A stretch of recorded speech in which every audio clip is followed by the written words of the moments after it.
temps. C'est parti. Voilà, Bezrat Hashem, on va voir donc, sur un passage sur Daf Nun Bet de Masechet Baba Kama.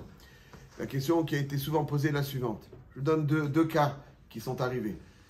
Le voisin du premier étage avait les clés de l'appartement du dessus. Comme en Eretz Israël, c'est très courant, les voisins ont très souvent les clés de l'appartement attenant. Il se rend compte, par exemple, qu'il y a une fuite dans l'appartement en l'absence du propriétaire. Il demande à un plombier de se rendre dans la maison donc, de l'étage et il lui donne la clé pour qu'il répare. Le plombier va faire ce qu'il doit faire à certains moments, en tout cas, ou peut-être tout le temps, en l'absence du voisin du premier étage qui lui a donné la clé. Il est en train de faire une réparation. Et il s'avère que des petits billets qui se trouvaient à un endroit quelconque ont disparu. Est-ce que celui qui a donné la clé pour réparer la maison de l'étage est responsable de ce vol ou pas? Il est arrivé aussi que une dame qui accouche avait donné la clé de son appartement à sa voisine. Et quand elle devait être sur le point de revenir, la voisine, avec une très bonne intention, se dit « Je vais demander à une femme de ménage de mettre un peu d'ordre pour l'accueillir comme il faut. » Ce sont des voleurs. Alors, elle demande à une femme de ménage de se rendre donc en ce lieu et elle fait ce qu'elle doit faire. Et au retour, il s'avère qu'elle a volé des choses. Mais elle était animée d'une très bonne intention. Alors, est-ce que le fait de donner une clé à un étranger qui va donc finalement faire voler quelque chose, est-ce que ça responsabilise celui qui a donné la clé? Bien sûr, il doit rester à côté. Il faut rester à côté, oui. Bravo. D'accord. Ok. Il y a deux rabbins. Alors, on va essayer de voir à travers une sugia. On va essayer de voir à travers une sugia. Les mains, c'est comme ça, juste pour mettre un peu d'ordre, avec votre permission, dans un sujet important de ce qu'on appelle Nezikin. Rochen Mishpat.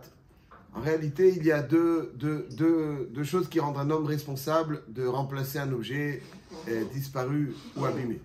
Il y a C'est comme si que, bon, je t'envoie une femme de ménage, moi il faut la payer maintenant. Ça veut dire quoi? Quand je te demande quelque chose, c'est la même chose.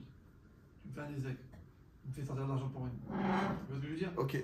Alors ça il faut discuter de ton cas, effectivement. Il faut discuter de ton cas. On y revient. En tout cas, donc il y a la paracha de Shomrim et il y a la paracha de Nezikin. C'est-à-dire que un shomer qui manque à son engagement, à son devoir de protéger l'objet, s'il fait une pshia de protection, son rôle est de protéger l'objet. S'il manque à ce devoir, à cet engagement qu'il a pris de protéger l'objet, si c'est une pshia, alors même un shomer chinam, il est chayav.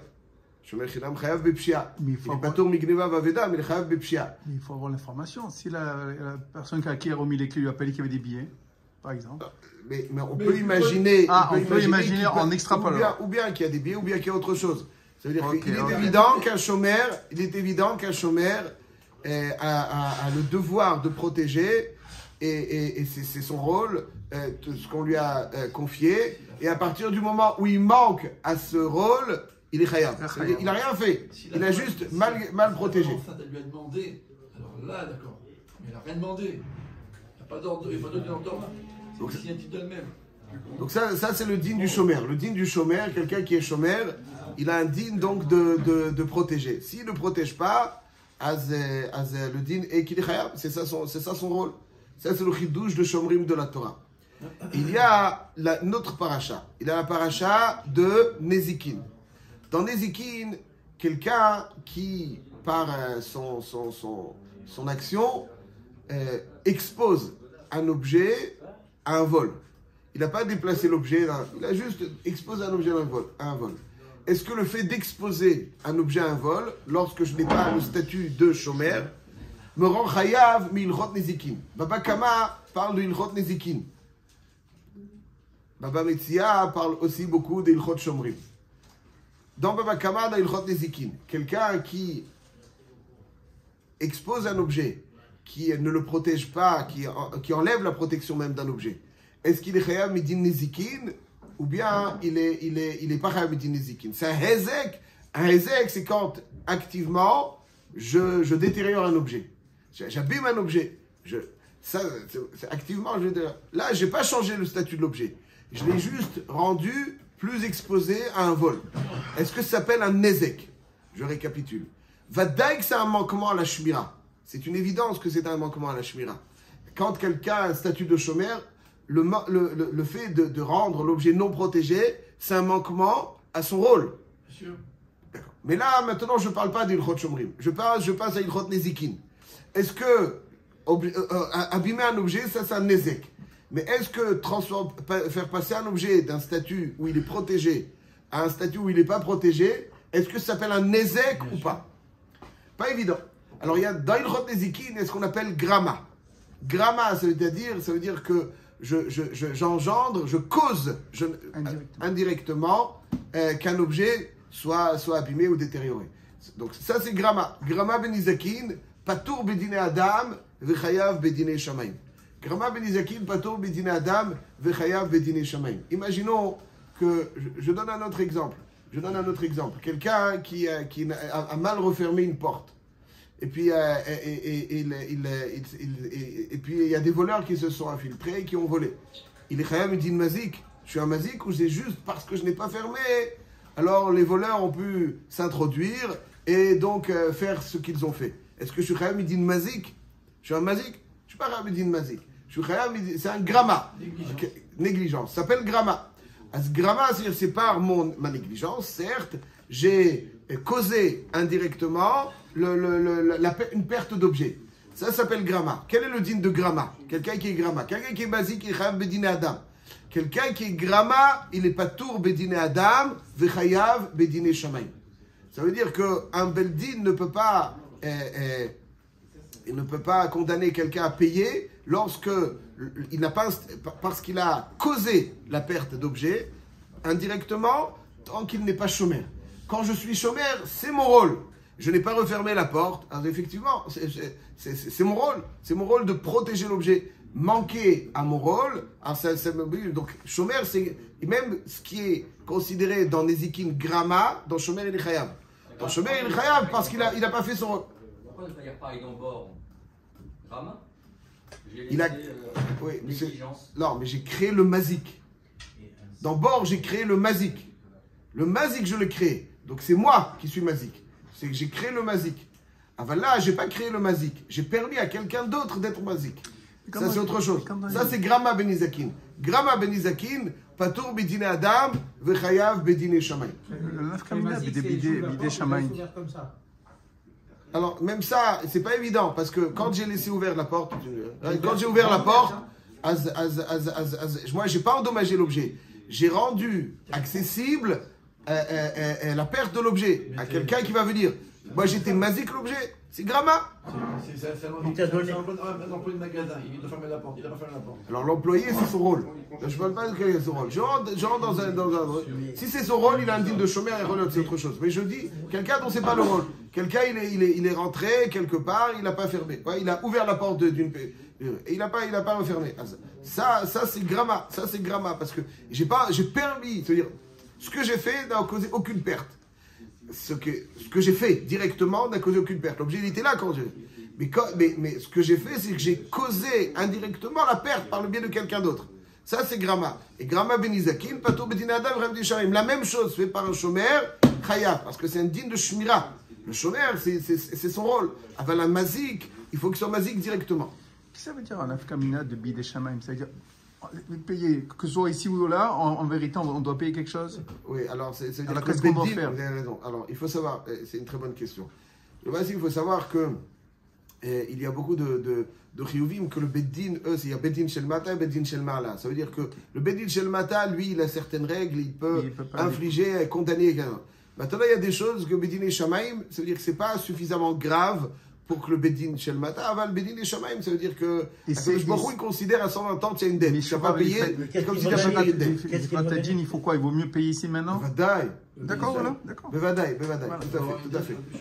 Bedin des Même Shamaim, si il le faut Bedin payer. a dit non, Voilà, toi, le qu'est-ce Bedin, qu'il y a à faire? il te dit, t'es chayav, moi je peux pas te condamner, Maintenant, tu mais vas voir. c'est, voilà, mais t'es D'accord. chayav, Bedin et Shamaim. Fais une séouda demain, je crois.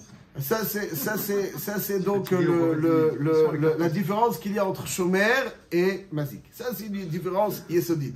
Ce que dit, c'est marqué aussi là, au début de la connaissance, on va Vamoudbet dans Baba Kama, et que pour être Geder Bifne Bema Travero, donc quelqu'un qui abîme un enclos, et la bête finalement elle va sortir. Alors pour beaucoup de Meller. Rishonim, pardon. Chutz Meller. Le Oui, Meller, il a le droit Melech de Poretz faire. Geder, Chazak Ubaruch. Ah ben lui, il a été Poretz Geder, Stam. Az le din est que la BMA, elle sort, la BMA, elle sort, elle se C'est pas perd. grave, ça. Hein. C'est- C'est Isaac Amiti. Pour rester les écarts. Quand C'est j'étais. la porte. La porte, je dois la payer, ok, mais on parle pas de la porte, on parle de la bête. Des La bête qui est conséquences partie. de La la- conséquence, c'est une conséquence. Automatique qui va sortir la bête. Ah, c'est vrai, il y a des rishonim là-dessus. Bon, en tout cas, Bepashtout, la halakha, le rov des rishonim, ils disent Poretz Geder, Bifne Bema Travero, Veyatsa, c'est considéré Grama, et donc, il est Patur Bedine Adam, Vechayav Bedine Shamaim. Ok, on arrive bientôt, Blineder à Setsuga, on apportera quelques précisions, mais en tout cas, c'est le Donc, juste ce que je voulais dans un premier temps introduire, c'est bien mettre la différence entre un statut de chômeur qui, lorsqu'il manque à protection de l'objet, il est chayav, alors qu'un mazik, manquer à la protection, alors que je n'ai pas le statut de chômeur, j'ai manqué à la protection de l'objet, ça c'est notre paracha, Grama Benizakin, Pato Bedin Adam, Chayav Bedin Shamaim. Ça c'est l'introduction première. Première pierre à notre édifice. Maintenant réfléchissons. Quelqu'un qui a, donc cette personne qui a reçu la clé. Quand je donne la clé à quelqu'un, est-ce qu'il est considéré un chômeur? Il a un statut de chômeur ou il n'a pas le statut de chômeur? Est-ce qu'il a un statut de chômeur? Parce que je t'ai donné la clé, donc quelque part, il y a une forme de responsabilité pour bien. Est-ce que c'est. Oh, ouais. Bon, T'as accepté tes chômeurs. t'as été tes chômeurs. Alors là-dessus, on va réfléchir. Avant de donner la clé, il faut parler avec le Baal-Beit. Est-ce que je peux donner la clé ou pas? Ah oui, d'accord, oui, non, ça c'est clair. Ça c'est clair qu'il fallait. Il a fait une erreur, ça c'est évident. Celui qui a donné la clé au plombier ou à la femme de ménage a fait une erreur, c'est une évidence. S'il est chômeur, il est khayab, là-dessus il n'y a aucun doute. Maintenant, il a pas fait. Alors c'est un gramma. Enfin, si on le qualifie, cette personne qui a la clé de chômeur, c'est quand tu donnes la clé, donc Khayab. tu protèges aussi. Alors il est khayab, je ne donne pas la clé pour que tu ouvres et que tu laisses. Ouais. Ah, si là c'est du choix. On va essayer de penser juste pour apporter quelques précisions à ce sujet. Il y a une Gemara dans la Sechet Baba Metzia qui a beaucoup de nafkaminot les dina. Daf Tzadik Tet Amud Aleph. La Gemara nous enseigne la chose suivante. Rabbi Elazar nous dit que derech shetiknu meshicha belekuchot, car tiknu meshicha beshomrim. Ça veut dire quoi? Ça veut dire que pour acquérir quelque chose, il faut une meshicha. C'est-à-dire, ouais, si on dit, voilà, je te vends l'objet, et la parole ne fait pas l'acquisition. Pour posséder un objet, il faut faire une meshicha. De la même manière que pour posséder un objet, il faut une meshicha, pour recevoir, endosser la responsabilité et recevoir le statut de chômeur, il faut une meshicha. J'ai pris la clé. Bon, ça c'est notre troisième étape. Là, on sait que dans un chômeur, il faut une meshicha. Autrement dit, à l'aéroport, vous êtes confortablement installé sur votre siège, et puis vous avez le voisin d'en face, à quelques mètres, qui vous dit, écoute, je dois aller faire une petite course, ou Surveille-moi la valise. est-ce que tu peux me surveiller la valise? Volontiers. Et je tourne la tête, la valise disparaît. Suis-je responsable? Midin chômeur, j'ai pas à surveiller la valise. C'est bon? Là-dessus, tu es d'accord que je suis bateau. Pourquoi? Pourquoi? Parce que je suis un chômeur sur la valise. Mais comment je suis devenu chômeur? Avec la parole. Alors le Rambam, il dit, il la regarde. Elle est dans son champ de vision. Ah, donc il la regarde. Rambam dit que pour être un chômeur, il faut une meshicha. Dire je suis chômeur ne suffit pas. Il faut une meshicha. Donc il faut un kinyan. Et Blineder, demain on poursuivra et on verra la chita de Tosfot et on verra donc est-ce qu'il endosse la responsabilité d'un chômeur d'après le Rambam en ayant reçu la clé. Chazak Baruch.